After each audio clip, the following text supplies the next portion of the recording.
Hi friends and families, welcome to my Suji's Lifestyle. நம்ம channel நீங்கள் first time பார்க்குறீங்கன்னா மறக்காமல் சப்ஸ்கிரைப் பண்ணிக்கோங்க. அப்படின்னா தான் நான் போடுற வீடியோஸ் எல்லாமே உங்களுக்கு டெய்லியும் அப்டேட்டாக வருங்க. சரிங்களா? இன்றைக்கி நம்ம வீடியோவில் என்ன பார்க்க போகிறோம்னு பார்த்தீங்கன்னா என் ஆஃப் டே ரொட்டீனை தான் உங்க கூட நான் ஷேர் பண்ணியிருக்கேன். வாங்க வீடியோக்குள்ளே போகலாம். காலையில் எழுந்திரிச்சோன்னே எல்லாத்துக்கும் காஃபி டீ கொடுத்துட்டு எல்லாம் வேலைக்கு கிளம்பிட்டாங்க. நான் ஒரு 1/2 மணி நேரம் ரெஸ்ட் எடுத்துகிட்டு சரி வீட்டு வேலையை பார்க்கலான்னு எழுந்திரிச்சிட்டேங்க. எழுந்திரிச்சோன்னே ஃபஸ்ட்டு பெட்டுக்கு போய் பெட்டு மடிச்சு வச்சேங்க. ஏன்னா பெட்டு கஜன்னு இருந்துச்சா எனக்கு சுத்தமாக பிடிக்கவே பிடிக்காது. எப்போவுமே எழுந்திரிச்சோன்னே வந்துட்டு பெட்டு மடிக்கணும்னு நினைப்பேன். ஆனால் என் சோம்பேறித்தனம் அதுக்கு இடமே விடாது. அதனால் பெட்டு மடிச்சுட்டு சோபாலாம் க்ளீன் பண்ணிவிட்டு வீடே ஃபுல்லாக கூட்டிட்டேங்க. அப்புறம் தான் எனக்கு ஒரு கம்ஃபர்டபுளான ஃபீல் வரும். சரிங்களா? வீடை கூட்டி பெருக்கிட்டேன். அதுக்கப்புறம் என்ன சமைக்கிறதுன்னு யோசிச்சிட்டேங்க.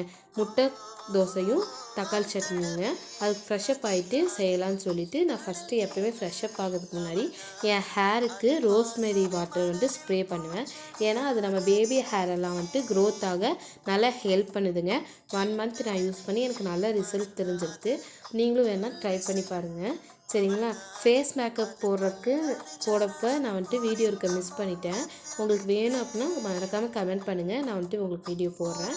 ஃபஸ்ட்டு தலையை வந்துட்டு சீவிட்டு சரி சமைக்க போகலான்னு வந்துட்டேங்க. என் தக்காளி சட்னியோட ரெசிபி உங்க கூட ஷேர் பண்ணிக்கிறேங்க. சரிங்களா? தக்காளி நான் வந்துட்டு எங்கள் ஃபேமிலியை பொறுத்தளவுக்கு அவங்கவுங்க ஃபேமிலி கொஞ்சம் சின்னதாக இருக்கும், இல்லை பெருசாக இருக்கும், பிடிக்கும் இல்லைன்னா பிடிக்காது இல்லையா சட்னி. அந்த மாதிரி நான் வந்துட்டு எங்கள் வீட்டில் எல்லாருக்குமே தக்காளி சட்னி ரொம்ப பிடிக்கும். அதனால் தக்காளி ஒரு 4 தக்காளி எடுத்திருக்கேன். 3 பச்சை மிளகா, 3 வரமிளகா, அப்புறம் இஞ்சி, பூண்டு, கொத்தமல்லி போட்டுக்கலாங்க. சரிங்களா? வந்துட்டு வெங்காயம் தக்காளி எல்லாம் எடுத்து கழுவிக்கலாம். கழுவிட்டு நான் வெங்காயத்தை குட்டி குட்டியாக கட் பண்ணாமல் ஸ்லைசஸாக கட் பண்ணியிருக்கேங்க. தக்காளியை குட்டி குட்டியாக கட் பண்ணியிருக்கேன். அப்படின்னா சீக்கிரம் வணக்கும்னு சொல்லிவிட்டு. சரிங்களா? இப்போ வந்துட்டு பவுல் வச்சுட்டு எண்ணெய், துவரம்பருப்பு, இஞ்சி, பூண்டு, வரமிளகா, பச்சை மிளகா போட்டு ஒரு வணக்கிட்டு வெங்காயம் போட்டு வணக்கிறேங்க.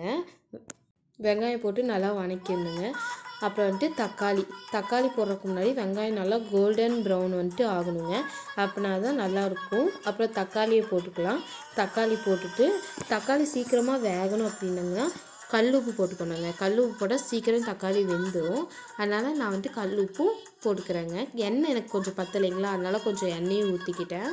போட்டு நல்லா வந்துட்டு வணக்கிக்கணுங்க. வணக்கிட்டு நீங்கள் வந்துட்டு தக்காளி நல்லா வெந்ததுக்கப்புறம் கொத்தமல்லி போட்டு கொஞ்சம் கடைசியாக கொத்தமல்லி போட்டுக்கணுங்க. அதுக்கு பக்கத்துலேயே வந்துட்டு நான் தோசை ஊற்றுறேன். ஏன்னா தனியாக தோசை ஊற்றும்போது கொஞ்சம் சோம்பேறித்தனமாக இருக்கும் இல்லைங்களா, அது வேக லேட் ஆகுன்றனால சோம்பேறித்தனமாக இருக்கும். அதனால் பக்கத்துலேயே வந்துட்டு தோசை ஊற்றிக்கிறேன். வேலை முடிஞ்சிடல. சரிங்களா? முட்டை தோசை தான் ஊற்றுறேங்க. வெங்காயம் நல்லா வணங்கிருச்சுங்க. சரின்னு சொல்லிட்டு தக்காளியை போட்டுருங்க. தக்காளி வந்துட்டு நல்லா வணங்கின வாட்டி அப்படியே கொத்தமல்லி போட்டு நல்லா வணங்கின வாட்டி நான் எடுத்து ஆற வச்சுக்கிறேங்க. ஆற வச்சுட்டு மிக்ஸி ஜாரில் போட்டு அரைச்சிக்கிறேங்க.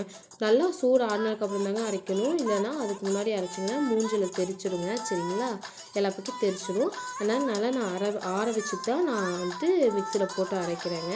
அரைச்சிட்ட வாட்டி நீங்கள் வந்துட்டு உப்பு, மிளகாத்தூள் எல்லாம் கரெக்டாக இருக்கான்னு பார்த்துக்கோங்க. எனக்கு அதை உப்பு கரெக்டாக இருந்துச்சு, மிளகாத்தூளும் கரெக்டாக இருந்ததுனால நான் எதுவுமே ஆட் பண்ணல. இதுக்கப்புறம் நீங்கள் தாளிக்கணுன்னா தாளித்து போட்டுக்கலாம். நான் தாளிக்கலைங்க. அதனால் சட்னி மட்டும் அரைச்சி எடுத்துட்டேங்க. சரிங்களா? முட்டை தோசையை அப்படியே பக்கத்தில் ஊற்றி எடுத்துட்டேங்க. சரிங்களா? இதுதான் நம்ம வீட்டோட இன்றைக்கி ஸ்பெஷல் நான் செஞ்சுருக்கிறது. வாங்க சாப்பிட்லாம். சரிங்களா?